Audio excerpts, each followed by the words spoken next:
வலா யக்துலு நஃப்ஸல்லதி ஹர்ரமல்லாஹு இல்லா பில் ஹக், அநியாயமாக அடுத்த உயிர்களை கொல்ல மாட்டான். வலா யஸ்னூன், இன்னும் விபச்சாரமும் செய்ய மாட்டான். வமை யஃஅல் ذلك யல்கா அஸாமா, யார் இது போன்ற அந்த தீமைகளை செய்கிறானோ அவன் மறுமை நாள்ல பாவங்களை சம்பாதிக்க ஆரம்பிப்பான் என்ற ஒரு வசனத்தை இறக்கிவிட்டு, யா இபாதியல்லதீன அஸ்ரஃபு அலா அன்ஃபுஸிஹிம் லா தக்னது மிர் ரஹ்மத்தில்லாஹ், தனக்கு தானே அநியாயம் செய்து கொண்ட என்னுடைய அடியார்களே, என்னுடைய அருள்ல நீங்க நிராசை அடையாதீங்க. இதுக்கு முன்னாடி பல தவறு பண்ணீங்க தான், ஆனா இப்ப நீங்க திருந்துறீங்கல்ல, இப்ப அந்த இறை தூதர் சொல்லக்கூடிய அந்த கொள்கைக்கு வர்றீங்கல்ல, உங்களை இஸ்லாத்தை நோக்கி இணைத்துக் கொள்றீங்கல்ல. இப்படி இஸ்லாத்தை நோக்கி இணைத்து கொண்ட பிறகு கடந்த காலத்துல எவ்வளவோ ஒழுக்க ரீதியில எவ்வளவோ தவறுகள் செய்திருக்கிறோமே, இன்னவர குற்றங்கள் எவ்வளவோ செய்திருக்கிறோமே, இதையெல்லாம் மன்னிப்பானா, அதற்கெல்லாம் பரிகாரம் கிடைக்குமா என்று நீங்க நினைக்க தேவையில்லை. குல் யா இபாதியல்லதீன அஸ்ரஃபு அலா அன்ஃபுஸிஹிம், தனக்குத்தானே அநியாயம் செய்து கொண்ட என்னுடைய அடியார்களே, லா தக்னது மிர் ரஹ்மத்தில்லாஹ், என்னுடைய அருளில் நீங்கள் ஒரு காலம் நிராசை அடைந்து விடாதீர்கள் என்று சொல்லக்கூடிய அந்த வசனத்தையும் அல்லாஹ் தஆலா இறக்கி வைத்ததாக ஸஹீஹுல் புகாரியில பார்க்கிறோம். இது நமக்கு என்ன உணர்த்துது? அல்லாஹ்வுடைய தூதர் அன்றைக்கு ஒருவரை இஸ்லாத்தை நோக்கி அழைக்கிற பொழுது என்ன சொல்லி அழைத்தார்கள்? அஸ்ஸலாமு அலைக்கும் வரஹ்மத்துல்லாஹி பரகாத்துஹு. அன்பிற்குரிய அல்லாஹ்வின் நல்லடியார்களே, தாய்மார்களே, சகோதர சகோதரிகளே, நம்முடைய வாழ்க்கையை பண்படுத்திக் கொள்ள வேண்டும், பக்குவப்படுத்தி கொள்ள வேண்டும் என்பதற்காக ஏற்பாடு செய்யப்பட்டிருக்கிற ஒரு நல்லொழுக்க பயிற்சி வகுப்பிலே நாம் இருக்கிறோம். பொதுவாக இன்றைக்கு ஏகத்துவ கொள்கையை எடுத்துக்கொண்டால் அல்லாஹ்வுடைய அருளால் தமிழகத்தில் வீரியமான முறையில் மக்களுக்கு மத்தியில் சென்று கொண்டிருக்கிறது.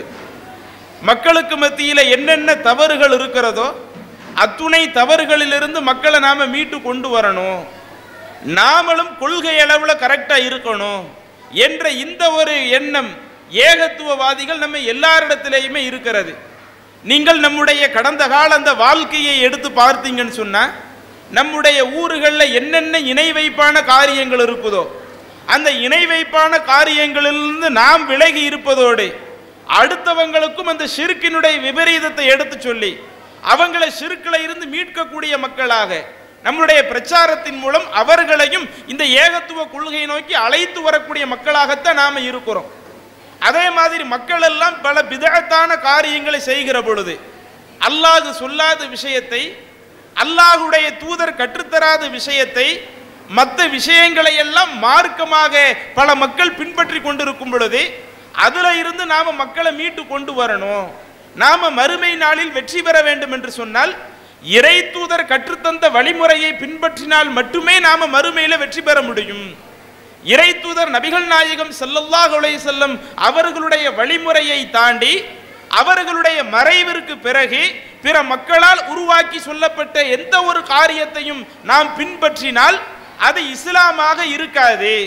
அது நம்மளை மறுமையில சொர்க்கத்துல கொண்டு போய் சேர்க்காது. நம்மை மறுமையில் சொர்க்கத்திற்கு கொண்டு சேர்க்க வேண்டும் என்று சொன்னால் அதற்கு இறைவன் கற்றுத்தந்த குர்ஆனும் அந்த குர்ஆனுக்கு விளக்கமாக நபிகள் நாயகம் ஸல்லல்லாஹு அலைஹி வஸல்லம் அவர்கள் சொல்லி சென்ற ஹதீஸுகளும் தான் நமக்கு சொர்க்கம் செல்வதற்கு போதுமானதாக இருக்கும் என்று நாமும் அதுல உறுதியாக இருந்து பிற மக்களையும் அந்த குர்ஆன் ஹதீஸை நோக்கி அழைக்கக்கூடிய மக்களாகத்தான் இன்றளவும் நம்முடைய பயணம் சென்று கொண்டிருக்கிறது. அப்ப இந்த விஷயங்கள் இதுவரை நீங்க எடுத்து பார்த்தீங்கன்னா நம்முடைய தௌஹீத்வாதிகளுடைய வாழ்க்கை இதுலெல்லாம் தடம் புரண்ட மாதிரி நமக்கு தெரியல. ஷிர்கான காரியத்தில் இன்னைக்கு போய் நம்ம போய் உளுந்துட்டோமா? ஆரம்பத்தில் தகடு தாயத்து கூடாது என்று பிரச்சாரம் செஞ்சோம். அப்படி பிரச்சாரம் செய்துவிட்டு இன்னைக்கு தகடு தாயத்து வாங்கி கெட்ட மக்களாவா இருக்கிறோம்? அப்ப அதுல நாம கரெக்டா இருந்துகிட்டு இருக்கிறோம். ஆரம்பத்தில் மதுகபுகள் என்று மக்கள் பிரிந்து கிடக்கும் பொழுது மதுகபுகள் எல்லாம் நாம மறுமைக்கு வெற்றியாக அமையாது. நம்முடைய மறுமை வெற்றிக்கு ரசூலுல்லாஹி ஸல்லல்லாஹு அலைஹி வஸல்லம் அவர்கள் கற்றுத்தந்த நடைமுறை தான் நமக்கு மறுமை வெற்றிக்கு காரணம். ஹதீஸை பின்பற்றினா தான் மறுமை வெற்றியை நாம அடைய முடியும் என்று அன்றும் பிரச்சாரம் செய்தோம். இன்றும் அந்த பிரச்சாரத்தில் நம்ம போய்கிட்டு இருக்கிறோம். அப்ப இந்த பிரச்சார பயணத்திலேயும் நாம தடம் புரண்ட மாதிரி தெரியல. அப்ப நாம எதுல தான் தடம் புரண்டு போய் நிக்கிறோம்? இன்றைக்கு ஒரு தௌஹீத்னாலே அதனுடைய அடிப்படை லா இலாஹ இல்லல்லாஹ் முஹம்மது ரசூலுல்லாஹ் என்பதுதானே. வணங்குவதற்கு தகுதியானவன் அல்லாஹ் ஒருவன் தான். அந்த அல்லாஹ்வை தவிர வேற எந்த கடவுளும் இல்லை. அதுல கரெக்டா இருந்துட்டோம். அதே மாதிரி முஹம்மது ரசூலுல்லாஹ், முஹம்மது நபி தான் அல்லாஹ்வுடைய தூதர். அவர்களுக்கு பிறகு எதுவுமே இறைவனுடைய செய்தியாக நமக்கு வர முடியாது என்ற அந்த கொள்கையிலையும் கரெக்டாக இருக்கிறோம். அப்ப அந்த தௌஹீதினுடைய அந்த பேஸ் அடிப்படை அது இன்றைக்கு நம்மிடத்திலே சரியாக இருக்கும் பொழுது நாம எதுல தடபுரண்டு போய் நிற்கிறோம் என்று நீங்க எடுத்து பார்த்தீங்கன்னா இந்த கொள்கை விஷயங்களில் எல்லாம் கரெக்டாக இருக்கிறோம். ஆனால் இந்த கொள்கை விஷயங்களை தாண்டி ஒரு தனிப்பட்ட மனிதன் என்ற அடிப்படையில் ஒரு முஸ்லிம் எப்படி வாழ வேண்டும் என்று அல்லாஹ் தஆலா நமக்கு சொல்லுகிறானோ, குர்ஆன்ல பல்வேறு அறிவுரைகளை சொல்லுகிறானோ, அந்த அறிவுரைகளை பின்பற்றக்கூடிய விஷயங்கள்ல நாம எப்படி இருந்து கொண்டிருக்கிறோம், இதுல நீங்க ஒப்பிட்டு பார்த்தீங்கன்னு சொன்னா இன்றைக்கு நம்முடைய வாழ்க்கையில நிறைய தடுமாற்றங்கள் இருப்பதை உணரலாம். உதாரணத்திற்கு நீங்க எடுத்துக்கொள்வதாக இருந்தால், இன்றைக்கு ஏகத்துவத்தை பிரச்சாரம் செய்யக்கூடிய நம் ஒவ்வொருவருடைய வாழ்க்கையை எடுத்து பாருங்களேன். பல மக்கள் ஏகத்துவ கொள்கையை நோக்கி வருகிறார்கள். அப்படி வரக்கூடிய மக்கள் அத்துணை நபர்களுமே எதை வச்சுதான் ஏகத்துவ கொள்கையை நோக்கி வர்றாங்க? நம்ம சொல்லக்கூடிய பிரச்சாரத்தை மட்டும் வைத்துத்தான் அவர்கள் இந்த ஏகத்துவ கொள்கையை நோக்கி வர்றாங்க. அந்த பிரச்சாரத்தை தாண்டி நம்முடைய வாழ்க்கை முறையை வைத்து இன்றைக்கு ஏகத்துவ கொள்கையை நோக்கி இணையக்கூடியவர்கள் எத்தனை பேர் இருக்கிறாங்க? யோசிச்சு பாருங்க. இன்றைக்கு தௌஹீது கொள்கையை பின்பற்றக்கூடிய குடும்பங்கள் ஏராளம் இருக்கிறோம். குடும்பத்தில் ஆண் ஏகத்துவ கொள்கையில் இருக்கிறார், ஒரு குடும்பத்தில் உள்ள குடும்ப தலைவி ஏகத்துவ கொள்கையில் இருக்கிறாங்க, அந்த குடும்பத்தில் வளரக்கூடிய சிறார்கள் ஏகத்துவ கொள்கையில் இருக்கிறாங்க. இப்படி ஒட்டுமொத்த குடும்பமும் ஏகத்துவத்தை பின்பற்றினாலும் நம்முடைய குடும்பத்தை பார்த்து பிற மக்கள் இந்த ஏகத்துவ கொள்கையை நோக்கி வர்றாங்களா? அல்லது தனிப்பட்ட தன்னுடைய வாழ்க்கையை பார்த்து நான் இந்த இஸ்லாத்தை எப்படி கடைபிடிக்கின்றேன், நான் இந்த இஸ்லாத்தை எப்படி பின்பற்றுகிறேன் என்ற தனிப்பட்ட வாழ்க்கையை பார்த்து பிற நபர்கள் இந்த கொள்கைக்கு வரக்கூடிய அளவிற்குத்தான் நாம் நம்முடைய வாழ்க்கையை ஒரு சிறப்பான வாழ்க்கையாக அமைத்திருக்கிறோமா? இதுல நீங்க சிந்திச்சு பார்த்தீங்கன்னு சொன்னா இதுல தான் நாம் இன்றைக்கு தடம் புரண்டு போய் நிற்கிறோம். சொல்லக்கூடிய கொள்கை எல்லாம் கரெக்டாகத்தான் இருக்கிறது. அன்றைக்கு சொன்னதைத்தான் இன்றைக்கும் உரைத்து பேசுகிறோம். அதுல எதையுமே நாம மாற்றல, மறைக்கல, கூட்டல, குறைக்கல, உள்ளதை உள்ளதுபடி எடுத்து சொல்லுகிறோம்.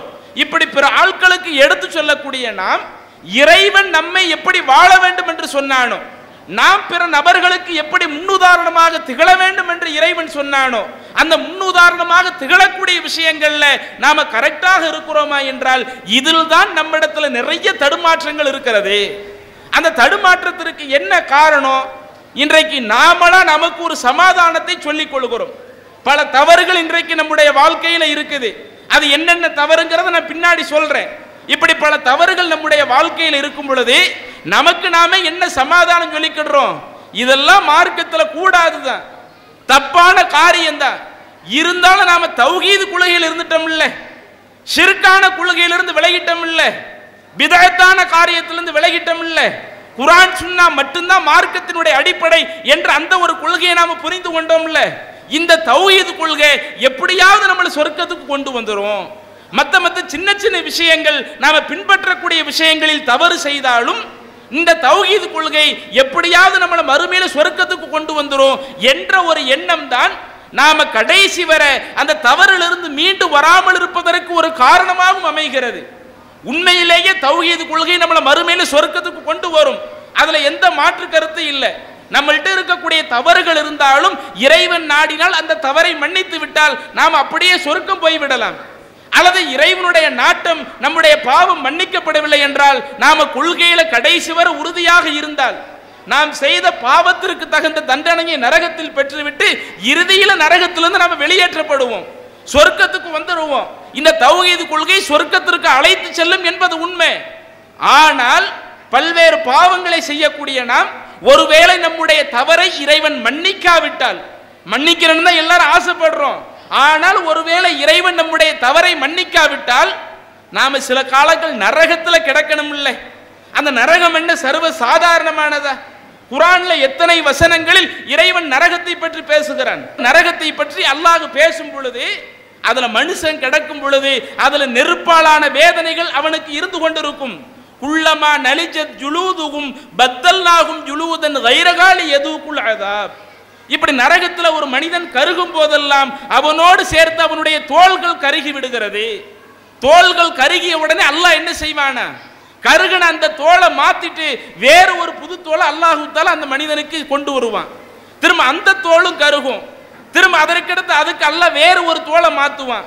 இப்படி இறைவன் செய்து கொண்டே இருப்பான். எதற்காக? லி யதூகுல் அஸாப், அந்த மனிதன் வேதனையை உணர வேண்டும் என்பதற்காக. ஏன்னா மனிதனுக்கு அந்த வேதனையை உணரக்கூடிய அந்த நரம்புகள் அவனுடைய தோல்ல இருக்குது. அது கரிஞ்சு போயிடுச்சுன்னா அதுக்கு பிறகு அவனுக்கு வேதனை இருக்காது. கரியந்தண்டின்னா அவனுக்கு அந்த வேதனை இருந்துகிட்டு இருக்கும். அவன் என்றென்றும் அந்த வேதனையை உணர வேண்டும் என்பதற்காக, நரகத்தில் அவன் இருக்கும் காலமெல்லாம் அந்த வேதனையை உணர வேண்டும் என்பதற்காக அவனுடைய தோள்களை மாத்திக்கிட்டே இருப்போம். நல்லா சொல்றானே. அப்ப நம்மளால கொஞ்ச நேரம் கூட நரகத்தில் இருக்க முடியாது. அப்ப கொஞ்ச நேரம் கூட நம்மளால நரகத்தில் இருக்க முடியாதுன்னு சொன்னா நாம நரகத்திற்கே போக கூடாது என்று தான் ஆசைப்படணும். அப்ப நரகத்திற்கே போக கூடாது என்று சொன்னால் அதற்கு வெறுமனே கொள்கை மட்டும் போதுமா? லா இலாஹ இல்லல்லாஹ் முஹம்மது ரசூலுல்லாஹ் என்ற அந்த கொள்கையை ஏற்றுக்கொள்கிறார். அப்படி ஏற்றுக்கொண்டது மட்டும் அவர் நரகத்திலிருந்து முற்றிலும் விலகி இருப்பதற்கு போதுமா என்றால் அது மட்டும் போதாதுங்க. அதனால தான் நீங்க குர்ஆனுடைய வசனங்களை எடுத்து பார்த்தால் அந்த குர்ஆனுடைய வசனங்கள்ல இறைவனை நம்பி இருக்கக்கூடியவர்கள், அந்த தௌஹீத்வாதிகள், அவங்க எப்படி இந்த உலகத்துல வாழ்வாங்க என்பதை பற்றி அல்லாஹ் பேசும் பொழுது வெறுமன கொள்கையை மட்டும் ஏற்றிருப்பார்கள். அதோடு மட்டும் அல்லாஹ் சொல்லல. நீங்கள் குர்ஆன்ல பார்க்கலாம், வ இபாதுர் ரஹ்மான் இல்லதீன யம்ஷூன அலல் அர்லி ஹவுனா, அந்த அளவற்ற அருளாளனுக்குரிய அடியார்கள் இருக்கிறாங்களே, இறைவனுடைய அந்த அடியார்கள் அவர்கள் எப்படி இருப்பாங்க? இந்த பூமியில நடந்து போனாலும் பணிவாக நடந்து போவாங்க. ஏன் அல்லாஹ் இதை பத்தி பேசணும்? தௌஹீத்வாதி என்றால் வெறுமன கொள்கையில மட்டும்தான் கவனம் எடுப்பான் என்று சொல்வதோடு அல்லாஹ் விட்டு விடாமல் அந்த அளவற்ற அருளாளனுடைய அடியார்கள் அவங்க நடந்து போனாலும் அவர்கள் பணிவாக இருப்பாங்க. வ இதா ஹாத்தபஹுமுல் ஜாஹிலூன், ஒரு மூடர்கள் அவங்களிடத்துல வந்து தர்க்கம் செய்தால் காலு சலாமா, நீங்க மூடத்தனமா பேசிக்கிட்டு இருக்கிறீங்க, நானும் பதிலுக்கு பதில் நான் உங்களிடத்துல மூடத்தனமா பேச விரும்பல என்று சலாம் சொல்லிவிட்டு அவர்கள் சென்று விடுவார்கள். இன்னும் அல்லாஹ் சொல்லுகிறான், வல்லதீன யபீதுன லி ரப்பிஹிம் சுஜ்ஜதவ் வ கியாமா, இன்னும் அல்லாஹ்வை நம்பக்கூடிய அந்த அடியார்கள் என்றால் யார்? இரவு நேரம் வந்து விட்டால் அந்த இரவு நேரங்களில் தங்களுடைய இறைவனுக்காகவே சிரம்பணிந்தவர்களாக இருப்பார்கள், இறைவனுக்காக நின்று வணங்கக்கூடியவர்களாக இருப்பார்கள். தொழுகையினுடைய விஷயத்தை அல்லாஹ் ஏன் சொல்ல வேண்டும்?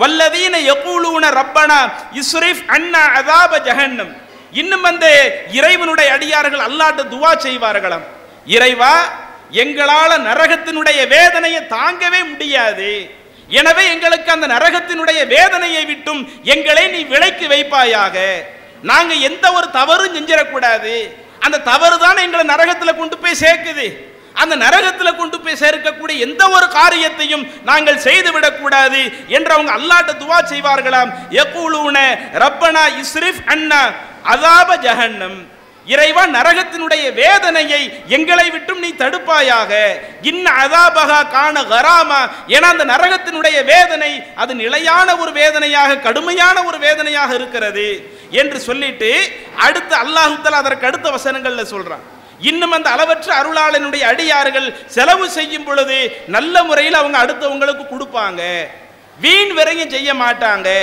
கஞ்சத்தனமும் செய்ய மாட்டாங்க என்று இப்படி நீங்க அந்த வசனங்கள்ல எடுத்து பார்த்தீங்கன்னா இறைவனை நம்பக்கூடிய அந்த தௌஹீத்வாதியினுடைய அடையாளமாக கொள்கையை மட்டும் அல்லாஹ் முன்னிறுத்தவில்லை, அந்த கொள்கையை தாண்டி எதையும் முன்னிறுத்துகிறான்.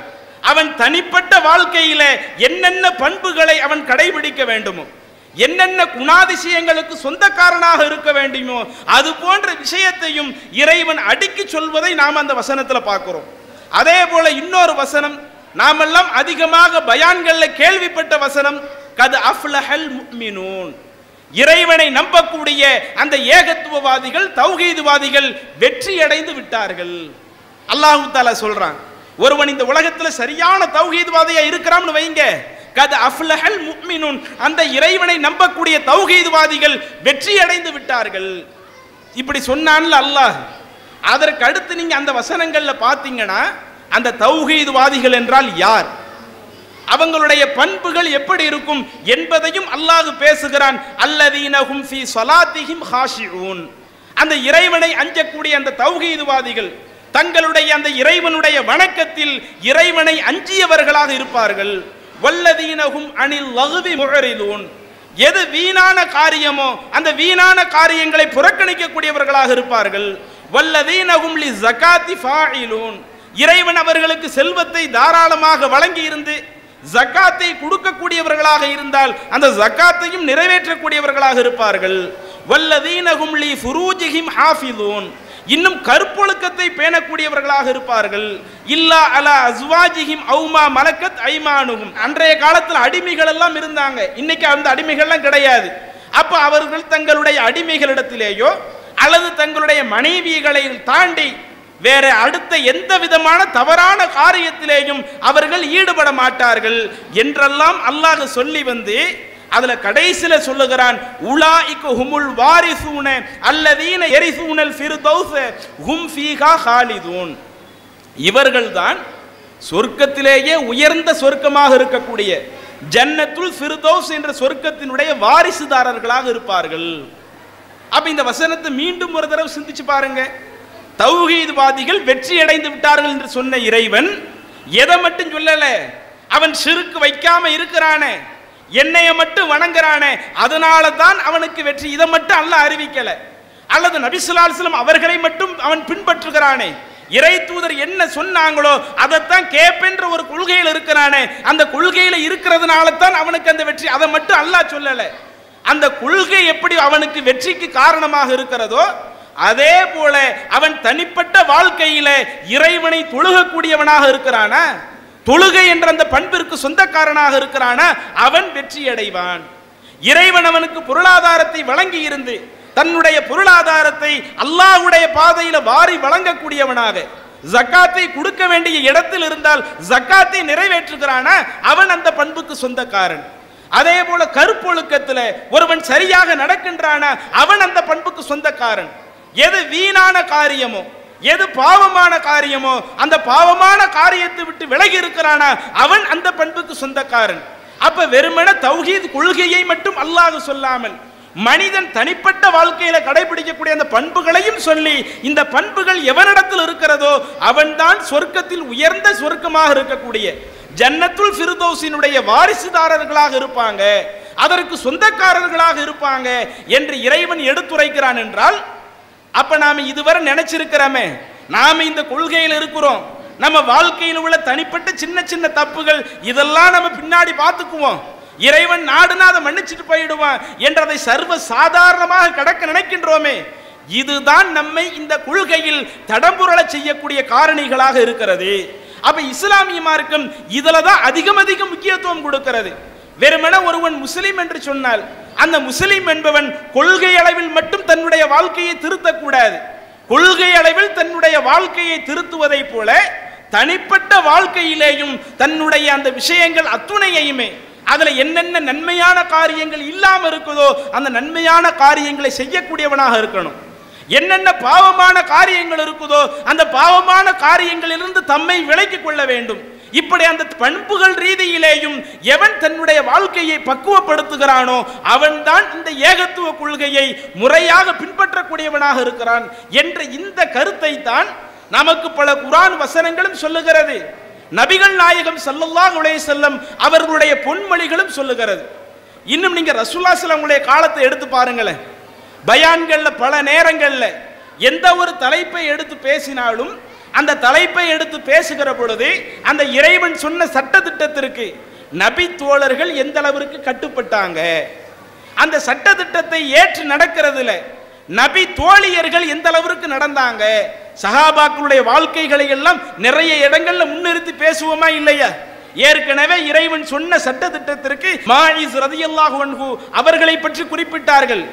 இன்னொரு பெண்மணி ஒரு தவறு செய்தாலும் தவறு செய்த பிறகு நாம் இப்படி ஒரு தவறு செய்து விட்டோமே, எனக்கு இறைவனுடைய மன்னிப்பு வேணும், அந்த மன்னிப்பு தான் என்னை நரகத்திலிருந்து காக்கும், நான் சொர்க்கம் செல்வதற்கு அது எனக்கு போதுமானதாக இருக்கும் என்ற அந்த சஹாபிய பெண்மணி தன்னுடைய பாவ மன்னிப்புக்கு எவ்வளவு முக்கியத்துவம் கொடுத்தாங்க என்று இப்படி எந்த ஒரு உரையாற்றப்பட்டாலும் அப்படி உரையாற்றப்படுகிற பொழுது அதுல சஹாபாக்களுடைய செய்திகள் மேற்கோள் காட்டப்படுது, சஹாபிய பெண்மணிகளுடைய செய்திகள் மேற்கோள் காட்டப்படுது.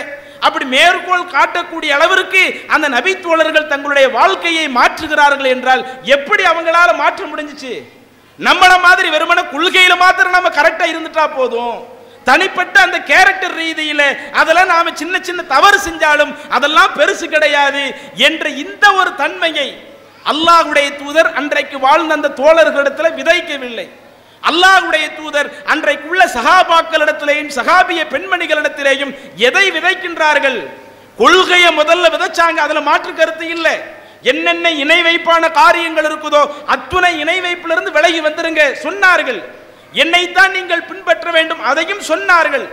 இப்படி சொன்ன அல்லாஹ்வுடைய தூதர் அந்த கொள்கையோடு மட்டும் நிறுத்தி கொள்ளாமல் அந்த கொள்கையை தாண்டி பல நல்ல விஷயங்களையும் எடுத்து சொன்னார்களே, இதெல்லாம் நீங்க கடைபிடிங்க.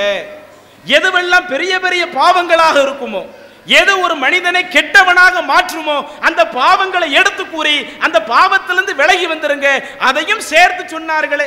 உதாரணத்திற்கு நீங்கள் பார்க்கலாம், சஹீஹ் முஸ்லிமிலே பதிவு செய்யப்பட்ட ஒரு நபிமொழி. இப்னு அப்பாஸ் ரலியல்லாஹு அன்ஹு அவங்க இந்த செய்தியை சொல்றாங்க. இப்னு அப்பாஸ் அவங்க யாரு? அப்பாஸ் ரலியல்லாஹு அன்ஹு அவங்களுடைய பையன். அப்பாஸ் ரலியல்லாஹு அன்ஹு அவங்களை பொறுத்தவரையில அவங்க மக்காவிலேயே பிறந்து வாழ்ந்து இஸ்லாத்தை ஏற்றுக்கொண்டவர்கள். திரும்ப ரசூலுல்லாஹி ஸல்லல்லாஹு அலைஹி வஸல்லம் அவங்க மக்காவிலிருந்து மதீனாவுக்கு ஹிஜ்ரத் போன பிறகு மதீனாவுக்கு இவங்களும் ஹிஜ்ரத் பயணத்தை மேற்கொண்டு ஒரு முஹாஜிர் என்ற ஒரு சிறப்பை பெறுகிறார்கள். இவங்க மக்காவில் இருக்கும் பொழுது பல மக்காவாசிகள் இஸ்லாத்தை ஏற்காம இருந்தாங்கல்ல. அல்லாஹ்வின் தூதருடைய பிரச்சாரம், அந்த 13 ஆண்டு கால பிரச்சாரம் மக்காவில் ரசூலுல்லாஹி ஸல்லல்லாஹு அலைஹி வஸல்லம் பண்ணாங்க. அப்படி 13 ஆண்டு காலம் மக்காவில் பிரச்சாரம் பண்ணி கொஞ்சம் கொஞ்சமா தான் அந்த மக்களை ரசூலுல்லாஹி ஸல்லல்லாஹு அலைஹி வஸல்லம் வென்றெடுத்தாங்க. ஒரே நாள்ல ஒட்டுமொத்த மக்களையும் அல்லாஹ்வுடைய தூதர் வென்றெடுக்கல. கொஞ்சம் கொஞ்சமா தான் ரசூலுல்லாஹி ஸல்லல்லாஹு அலைஹி வஸல்லம் என்ன செய்யறாங்க? மக்களை இந்த கொள்கையை நோக்கி வென்றெடுக்கிறாங்க. இப்படி ஒரு நிலை இருக்கும் பொழுது இப்னு அப்பாஸ் அவர்கள் குறிப்பிடுகிறார்கள், அன்ன நாசன் மின் அஹ்லி ஷிர்க், இறைவனுக்கு இணை கற்பிக்கக்கூடிய மக்கள் இருக்கிறாங்களே, அந்த இறைவனுக்கு இணை கற்பிக்கக்கூடிய அந்த மக்கள் கத்தலு ஃபஅக்ஸரு, கொலை செய்கிறார்கள், அந்த கொலைகளை அதிகம் செய்கிறார்கள். இன்னைக்கும் கொலை நிறைய பெருகி போயிருச்சு. ஆனா ரசூலுல்லாஹி ஸல்லல்லாஹு அலைஹி வஸல்லம் காலத்தோடு ஒப்பிடுகிற பொழுது சர்வ சாதாரணமாக எல்லாம் அடுத்தவங்களை கொலை செய்யறது அது அன்றைக்கு நிறைய இருந்துச்சு. ரசூலுல்லாஹி ஸல்லல்லாஹு அலைஹி வஸல்லம் இஸ்லாத்தை எடுத்து சொல்றதுக்கு முன்னாடி அன்றைக்கு அந்த மக்கள் இஸ்லாத்திற்கு வருவதற்கு முன்பாக கொலை செய்வதெல்லாம் சர்வ சாதாரணமாக இருந்தது. இன்னும் இப்னு அப்பாஸ் அவங்க சொல்றாங்க, இன்னும் அந்த ஷிர்கான கொள்கையில் இருந்த மக்கள் விபச்சாரமும் செய்தார்கள், அதிலேயும் அதிகமாக அந்த விபச்சாரத்தில் ஈடுபட்டு கொண்டிருந்தார்கள். சும்மா அத்தவ் முஹம்மதன், அதுக்கு பிறகு அவங்க முஹம்மது நபி ஸல்லல்லாஹு அலைஹி வஸல்லம் அவங்கள்ட்ட வர்றாங்க. வந்து அந்த மக்கள் சொல்றாங்க, இன்னல்லதி தகூலு வ ததுஉ, நீங்க ஒரு கொள்கையை நோக்கி எங்களை அழைக்கிறீங்களே, ரசூலுல்லாஹி ஸல்லல்லாஹு அலைஹி வஸல்லம் இஸ்லாத்தை சொல்லி அழைச்சாங்கல்ல, அதை அந்த மக்கள் மேற்கோள் காட்டுறாங்க. நீங்க ஒரு கொள்கையை நோக்கி அழைக்கிறீங்களே, அந்த கொள்கை என்பது ஹஸனுன், அது உண்மையிலேயே சிறந்த கொள்கையா இருக்குது. ஏன்னா ரசூலுல்லாஹி ஸல்லல்லாஹு அலைஹி வஸல்லம் தௌஹீதை மட்டும் சொல்லல, தௌஹீதை தாண்டி அந்த மக்கள்கிட்ட ஒழுக்க ரீதியில தவறு இருக்கும் பொழுது அந்த ஒழுக்க ரீதியிலான தவறையும் செய்யாதீங்க. அதே மாதிரி அன்றைக்கு குழந்தைகளை கொல்வது அது ஒரு சாதாரண ஒரு விஷயமாக பார்க்கப்படுகிற பொழுது நீங்க அப்படி குழந்தைகளை கொல்லாதீங்க. வறியவர்களை, அவன் நல்ல பொருளாதார வசதி உள்ளவர்கள் கொடுமைப்படுத்துகிற பொழுது நீங்க அப்படி செய்யாதீங்க என்ற அந்த மக்களிடத்தில் இருக்கக்கூடிய அத்துணை தீமைகளையும் ரசூலுல்லாஹி ஸல்லல்லாஹு அலைஹி வஸல்லம் தடுத்தாங்க. அதனால தான் அந்த ஷிர்கான கொள்கையில் இருக்கிற மக்கள் முஹம்மது நபிட்ட வந்து சொல்றாங்க, நீங்க எங்களை ஒரு கொள்கையை நோக்கி சொல்றீங்களே, அந்த கொள்கை என்பது ஹஸனுன், அது சிறந்த கொள்கையா தான் இருக்குது. நாங்க உங்கள்கிட்ட ஒரு விஷயத்தை எதிர்பார்க்கிறோம். என்ன விஷயம் எதிர்பார்க்கிறோம்? வலவ் துக்பிர்னா அன்ன லிமா அமில்னா கஃபாரத்தன், இதுக்கு முன்னாடி நாங்க செஞ்ச இந்த தவறுகள் இருக்குது, நாங்க செய்த கொலைகளாக இருக்கட்டும், எங்களிடத்தில் ஏற்பட்ட அந்த ஒழுக்க ரீதியிலான அந்த காரியங்களாக இருக்கட்டும், இது போன்ற அந்த தவறுகள் எல்லாம் நிறைய இதுக்கு முன்னாடி பண்ணி இருக்கிறோம். இப்ப நீங்க சொல்லக்கூடிய கொள்கையும் சரின்னு உணர்ந்துட்டோம். இப்ப நாங்க இந்த கொள்கைக்கு வரவும் தயாரா இருக்கிறோம்.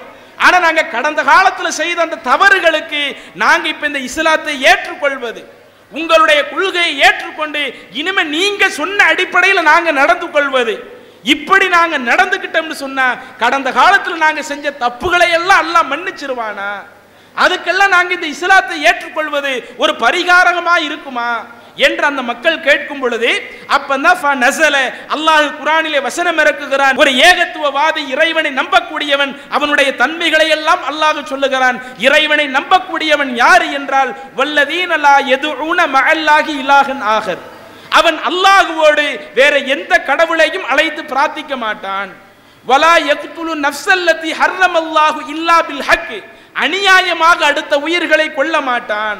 வலா யஸ்னூன், இன்னும் விபச்சாரமும் செய்ய மாட்டான் என்று சொல்லிவிட்டு ஒமை யஃப்அல் ذلك யல்கா அஸாமா, யார் இது போன்ற அந்த தீமைகளை செய்கிறானோ அவன் மறுமை நாள்ல பாவங்களை சம்பாதிக்க ஆரம்பிப்பான், அவன் மறுமையில நிறைய பாவத்திற்கு தான் சொந்தக்காரனாக இருப்பான் என்ற ஒரு வசனத்தை இறக்கிவிட்டு அடுத்து அல்லாஹ் தஆலா என்ன செய்கிறான், வ நஸல, இன்னொரு வசனத்தையும் இறக்கி வைக்குகிறான். யா இபாதியல்லதீன அஸ்ரஃபு அலா அன்ஃபுஸிஹிம் லா தக்னது மிர் ரஹ்மத்தில்லாஹ், தனக்குத்தானே அநியாயம் செய்து கொண்ட என்னுடைய அடியார்களே, என்னுடைய அருள்ல நீங்க நிராசை அடையாதீங்க. இதுக்கு முன்னாடி பல தவறு பண்ணீங்க தான், ஆனா இப்ப நீங்க திருந்துறீங்கல்ல, இப்ப அந்த இறை தூதர் சொல்லக்கூடிய அந்த கொள்கைக்கு வர்றீங்கல்ல, உங்களை இஸ்லாத்தை நோக்கி இணைத்து கொள்றீங்கல்ல, இப்படி இஸ்லாத்தை நோக்கி இணைத்து கொண்ட பிறகு கடந்த காலத்தில் எவ்வளவோ ஒழுக்க ரீதியில எவ்வளவோ தவறுகள் செய்திருக்கிறோமே, இன்னவர குற்றங்கள் எவ்வளவோ செய்திருக்கிறோமே, இதையெல்லாம் மன்னிப்பானா, அதற்கெல்லாம் பரிகாரம் கிடைக்குமா என்று நீங்க நினைக்க தேவையில்லை. குல்யா இபாதியல்லதீன அஸ்ரஃபு அலா அன்ஃபுஸிஹிம், தனக்குத்தானே அநியாயம் செய்து கொண்ட என்னுடைய அடியார்களே, லா தக்னது மிர் ரஹ்மத்தில்லாஹ், என்னுடைய அருளில் நீங்கள் ஒரு காலம் நிராசை அடைந்து விடாதீர்கள் என்று சொல்லக்கூடிய அந்த வசனத்தையும் அல்லாஹ் தஆலா இறக்கி வைத்ததாக சஹீஹுல் புகாரியில பார்க்கிறோம். இது நமக்கு என்ன உணர்த்துது? அல்லாஹ்வுடைய தூதர் அன்றைக்கு ஒருவரை இஸ்லாத்தை நோக்கி அழைக்கிற பொழுது என்ன சொல்லி அழைத்தார்கள்? கொள்கையை சொல்லி அழைத்தார்கள், அதுல மாற்று கருத்தல்ல. அந்த கொள்கையை சொன்னதோடு தனிப்பட்ட விஷயங்களிலேயும் ஒரு மனிதனுடைய வாழ்க்கையில எந்த பண்பு ஒருவனை உயர்ந்த இடத்திற்கு கொண்டு செல்லும், எந்த பண்பு ஒரு மனிதனை ஒழுக்கம் உள்ளவனாக மாற்றி காட்டும், அதையும் சொல்லி, எந்த பண்பு ஒரு மனிதனுடைய ஒழுக்கத்திற்கு அது வேட்டு வைக்கக்கூடியதாக இருக்கும் அந்த தீமையையும் எடுத்து சொல்லி, அந்த தீமைகளை எல்லாம் விற்று இந்த நன்மையான காரியங்களை செய்துவிடு என்று சொல்லித்தான் அல்லாஹ்வுடைய தூதர் அந்த மக்களை இஸ்லாத்தை நோக்கி அழைத்தார்கள். அப்ப அன்றைக்கு இருக்கக்கூடிய அந்த மக்களை இஸ்லாத்தை நோக்கி அழைக்கும் பொழுதே அல்லாஹ்வுடைய தூதர் கொள்கையோடு சேர்த்து இந்த பண்புகளையும் சேர்த்து சொல்லுகிறான் என்றால், அப்ப ஒரு தௌஹீத்வாதிகள் இந்த பண்புகள்ல கடைசி வரை கரெக்டா இருக்கணும், கொள்கையில உறுதியா இருக்கிற மாதிரி இதுலயும் அவன் கூடுதல் முக்கியத்துவம் கொடுக்கணும் என்ற ஒரு சட்டத்தை ரசூலுல்லாஹி ஸல்லல்லாஹு அலைஹி வஸல்லம் சொல்றாங்களா இல்லையா? அதே மாதிரி பார்க்கலாம், சஹீஹ் முஸ்லிமிலே பதிவு செய்யப்பட்ட நபிமொழி, உபாதா பின் சாமித் ரலியல்லாஹு அன்ஹு அவங்க இந்த நபிமொழியை அறிவிக்கிறாங்க. இந்த உபாதா பின் சாமித் அவங்க யாரு? இவங்க மதீனாவை பூர்வீகமாக கொண்டவங்க, அன்சாரி தோழர்கள்ல உள்ள ஒரு நபி தோழர்.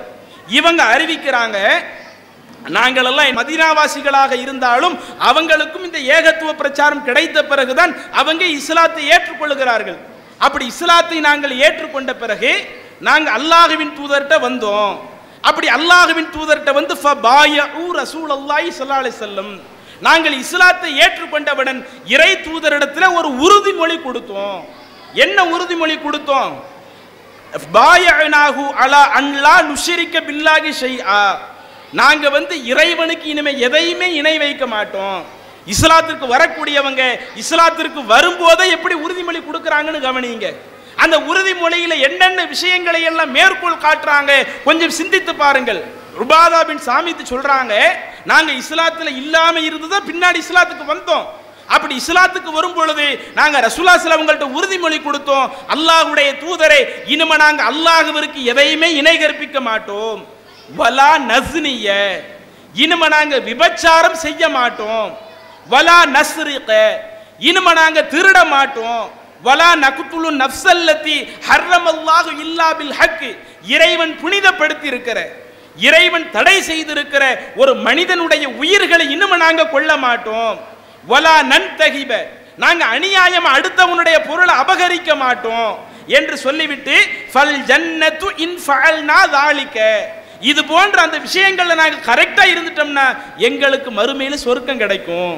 இறை தூதரே நாங்க இப்ப உறுதிமொழி கொடுக்கிறோம், இந்த கொள்கையில கடைசி வரை நிலைத்திருப்பதை போல, இறைவனுக்கு யாரையும் இணை கற்பிக்க மாட்டோம் என்று நாங்கள் சொல்வதை போல, இனிமே திருடக்கூடிய அந்த கெட்ட பழக்கம் எங்கள்கிட்ட இருக்காது, விபச்சாரம் செய்யக்கூடிய அந்த கெட்ட பழக்கம் எங்கள்கிட்ட இருக்காது, பிறர் பொருளை அபகரிப்பது அது எங்கள்கிட்ட இருக்காது, அநியாயமாக அடுத்த உயிர்களை கொலை செய்வது அந்த பண்பு எங்கள்கிட்ட இருக்காது என்று அவ்வளவையும் சொல்லி, இதை நாங்க செஞ்சோம்னா நாங்க மறுமை நாள்ல சொர்க்கத்துக்கு போகணும் என்று அதையும் அந்த நபி தோழர் அறிவிக்கக்கூடிய செய்தியை நம்ம சஹீஹ் முஸ்லிம்ல பார்க்கிறோமே.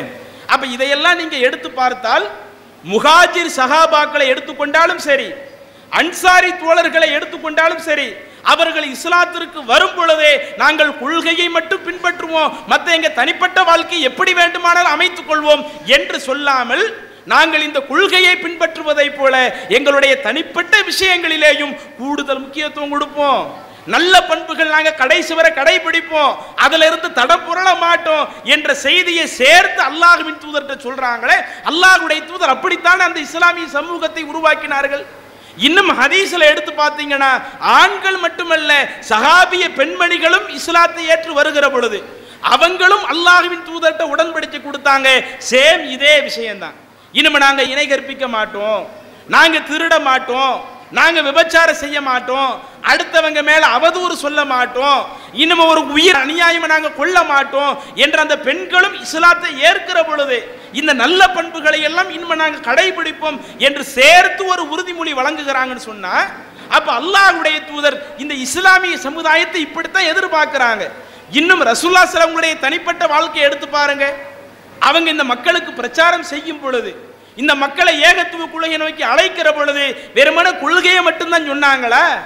மக்காவில் கடுமையான எதிர்ப்பு, இறை தூதருடைய பிரச்சாரத்தை அந்த மக்கள் ஏற்க முன்வராத ஆரம்ப காலகட்டத்தில் ரசூலுல்லாஹி ஸல்லல்லாஹு அலைஹி வஸல்லம் சொல்றாங்க, லக்கத் லபிஸ்து ஃபீக்கும் உமரம் மின் கபிலிஹி அஃபலா தஅகிலூன். இதுக்கு முன்னாடி நான் உங்களிடத்துல தானே வாழ்ந்தேன், நான் என்ன தனியா வானத்திலிருந்து குதித்து வந்தவனா அல்லது வேற ஒரு நாட்டிலிருந்து இங்க அடைக்கலம் தேடி வந்தவனா? மக்காவில் தானே நான் வாழ்ந்தேன். 40 ஆண்டு காலம் என்னுடைய வாழ்க்கையை நீங்க பார்த்தீங்களே, 40 ஆண்டு காலம் என்னுடைய வாழ்க்கையில் உள்ள பல நல்ல பண்புகளை பார்த்தீங்களே, அப்படின்னு உங்களிடத்துல தான் நான் வாழ்ந்து காட்டி இருக்கிறேன். நான் பொய் சொன்னதுண்டா, ஏதேனும் தவறான காரியம் செய்ததுண்டா? ஏன் என்னுடைய வாழ்க்கையை சிந்திச்சு பார்க்க மாட்டேங்கிறீங்க? நான் இதற்கு முன்னாடி எந்த ஒரு தவறும் சொல்லாமல் இருக்கும் பொழுது இப்ப நான் இறைவனுடைய தூதர் என்று சொல்வது இது மட்டும் எப்படி பொய்யாக இருக்கும்? இது எப்படி இல்லாத ஒன்றை இருக்கிற மாதிரி நான் சொல்லி இருப்பேன் என்று கடந்த கால தன்னுடைய வாழ்க்கையவே அல்லாஹ்வுடைய தூதர் முன்னிறுத்தி பிரச்சாரம் செய்யறாங்களே. இப்படி நாம நம்ம வாழ்க்கையை முன்னிறுத்தி பிரச்சாரம் செய்யக்கூடிய அளவிற்கு இன்னைக்கு நாம நடந்திருக்கிறோமா? இன்னும் சொல்ல போனால் இன்றைக்கு சில சகோதரர்களை நாங்க பார்க்கிறோம். எப்படி பார்க்கிறோம்? நாங்கள்லாம் ஆரம்ப கால தௌஹீத்வாதி, உண்மையிலே ஆரம்ப காலத்தில் இந்த கொள்கைக்கு வந்திருப்பாங்க. நாங்களெல்லாம் இந்த பிரச்சாரத்தை செய்யும் பொழுது இன்னைக்கு நீங்க பயான ஈஸியா ஒரு இடத்துல நடத்திட்டு போயிடுறீங்க. ஆண்களுக்கு பெண்களுக்கு எவ்வளவு பேரை திரட்டுறதுனால ஈஸியா நீங்க நடத்திட்டு போயிடுறீங்க. ஆனா நாங்க பிரச்சாரம் செய்யும் போதெல்லாம் கடுமையான எதிர்ப்பு வந்தது, நிறைய நெருக்கடிகள் வந்தது. பிரச்சாரம் செய்தாலே எங்களை நைய புடைக்கக்கூடிய மக்களாகத்தான் நிறைய பேர் இருந்தாங்க. அப்படிப்பட்ட காலத்திலேயே நாங்க ஏகத்துவத்தை பிரச்சாரம் செஞ்சோம். சரி, நீங்க ஏகத்துவத்தை பிரச்சாரம் செஞ்சீங்க, எல்லாம் சரிதான். இன்றைக்கு நாம எப்படி இருக்கிறோம்? ஆரம்பத்தில் பிரச்சாரம் செய்ததை போலவே இன்றைக்கும் அந்த ஏகத்துவத்திற்காக பாடுபடக்கூடிய நபர்களாக இருக்கணும் இல்ல? இப்படி ஆரம்பத்தில் இந்த கொள்கைக்காக பாடுபட்டு எத்தனையோ பல சகோதரர்கள் அவங்களுடைய இன்றைய வாழ்க்கையை பார்க்கிற பொழுது அதுல இன்றைக்கு புதிதாக இந்த கொள்கைக்கு வரக்கூடியவங்களுக்கு ஏதேனும் முன்மாதிரியாக அவர் திகழ்கிறாரா என்று பார்த்தால் பல தீமைகளுக்கு சொந்தக்காரர்களாகத்தான் நாம திகழக்கூடிய ஒரு நிலை இருக்குது. மறுக்க முடியுமா? நம்ம வாழ்க்கையை அப்படியே ஒரு ரோல் மாடலாக வைத்து பிற ஆட்கள் இந்த கொள்கையை வரக்கூடிய அளவிற்குத்தான் நாம நம்முடைய வாழ்க்கையை பண்படுத்தியவர்களாக, நம்முடைய வாழ்க்கையில பல தீமையிலிருந்து விலகி இருக்கக்கூடிய மக்களாக அப்படித்தான் இருக்கிறோமா?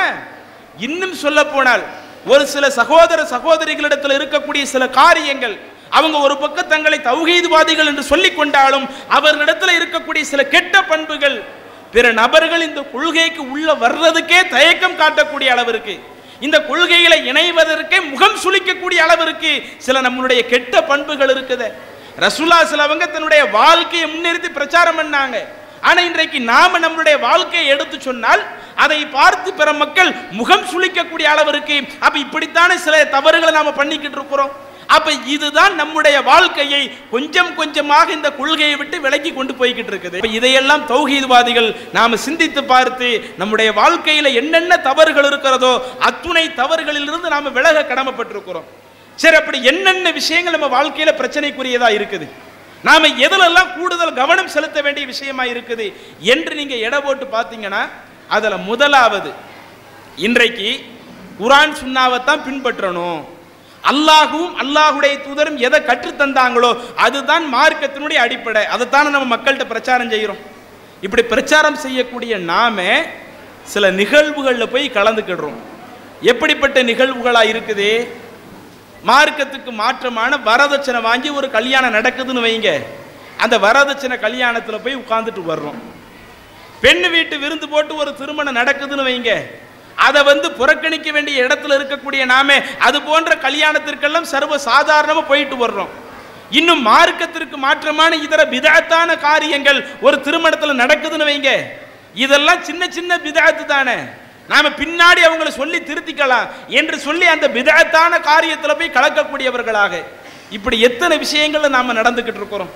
சில நேரங்கள் நாம பிரச்சாரம் செய்யும் பொழுதே மக்கள் கேட்கிற கேள்வி என்ன, நீங்க பிரச்சாரம் செய்யறதெல்லாம் சரி, ஆனா இன்னைக்கு உங்க கொள்கையில் உள்ளவங்க அதைத்தான் பின்பற்றுறாங்களா?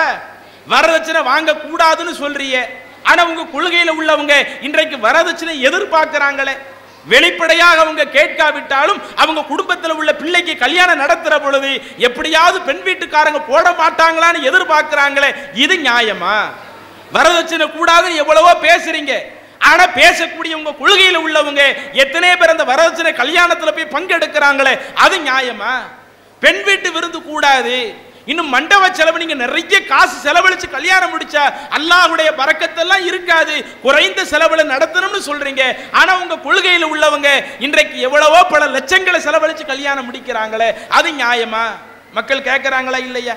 அப்போ ஒரு சரியான கொள்கையை பிற மக்களுக்கு எடுத்து சொல்லக்கூடிய இடத்துல இருக்கிற நாமே, நம்மளுடைய வாழ்க்கையவே ஒரு முன்னுதாரணமாக எடுத்து காட்ட வேண்டிய இடத்துல இருக்கிற நாமே, இது போன்ற ஒரு பாவமான காரியத்திற்கு, மார்க்கம் தடுத்த காரியத்திற்கு நாம துணை போகக்கூடிய நபர்களாக நாம இருந்தோம்னா, நம்ம குடும்பத்தில் உள்ளவர்களையும் அது போன்ற காரியங்களுக்கு நாம அனுப்பிச்சு வச்சோம்னா, அப்ப இது நம்ம கொள்கையிலிருந்து கொஞ்சம் கொஞ்சமா விலகி வர்றோமா இல்லையா? அல்லாஹ்வுடைய தூதர் நமக்கு எந்த அளவிற்கு சொல்லி காட்டுறாங்க. ஸஹீஹுல் புகாரியில பதிவு செய்யப்பட்ட ஒரு நபிமொழி, அனஸ் ரலியல்லாஹு அவங்க அறிவிக்கிறாங்க. அல்லாஹ்வுடைய தூதர் சொல்றாங்க, ஸலாஃபுன் மன் குன்ன ஃபீஹி வஜத ஹலாவத்தல் ஈமான். 3 தன்மைகள் இருக்குது. அந்த 3 தன்மை யாரிடத்துல இருக்குதோ அவங்க தான் ஈமானுடைய சுவையை சுமைக்க முடியும். என்ன சொல்றாங்க? 3 காரியம் இருக்குது. அந்த 3 காரியம் யார்கிட்ட இருக்குதோ அவங்க தான் ஈமானுடைய சுவையை சுவைக்க முடியும். 3 காரியம் நல்லா கவனிச்சுக்கிடுங்க. ஒன்று என்ன? ஐயகூனல்லாஹு வ ரசூலுஹு அஹப்ப இலைஹி மிம்மா சிவாஹுமா. அல்லாஹுவும் அல்லாஹுடைய தூதரும் இந்த உலகத்தில் இருக்கிற எல்லாத்தையும் விட நேசத்திற்குரியவர்களாக மாறணும் அப்படிங்கிறாங்க. இன்னைக்கு ஒரு வரதட்சணை கல்யாணம், அண்ணன் வீட்டு கல்யாணம், தம்பி வீட்டு கல்யாணம், மாமா வீட்டு கல்யாணம், மச்சா வீட்டு கல்யாணம், அக்கா வீட்டு கல்யாணம், மாமி வீட்டு கல்யாணம்னு போறோமே, அப்ப நமக்கு மாமி பெருசா தெரிகிறாங்க, மச்சான் பெரிதாக தெரிகிறார், குடும்பத்தில் உள்ள உறவுகள் பெருசா தெரிகிறாங்க. ஆனா அல்லாஹ்வுடைய தூதர் சொன்னாங்களே, அல்லாஹ் தான் மற்ற எல்லாத்தையும் விட அதிகம் நேசிக்கக்கூடிய நபர்களாக இருக்கணும். இறை தூதர் தான் இந்த உலகத்தில் இருக்கிற நபர்களை விட அதிகம் நேசம் காட்டப்படுகிற ஒரு நபராக இருக்கணும் ரசூலுல்லாஹ் சொன்னாங்கல்ல. அப்ப அதுக்கு நேர் மாத்தமா இன்றைக்கு நாம நடக்கிறோமா இல்லையா? அதே மாதிரி 2வது சொல்றாங்க, வ யுஹிப்பல் மர்அ லா யுஹிப்புஹு இல்லா லில்லாஹ். இந்த உலகத்தில் ஒருவன் அடுத்தவனை நேசிப்பதாக இருந்தாலும் அல்லாஹ்விற்காகத்தான் அடுத்தவனை நேசிக்கணும்.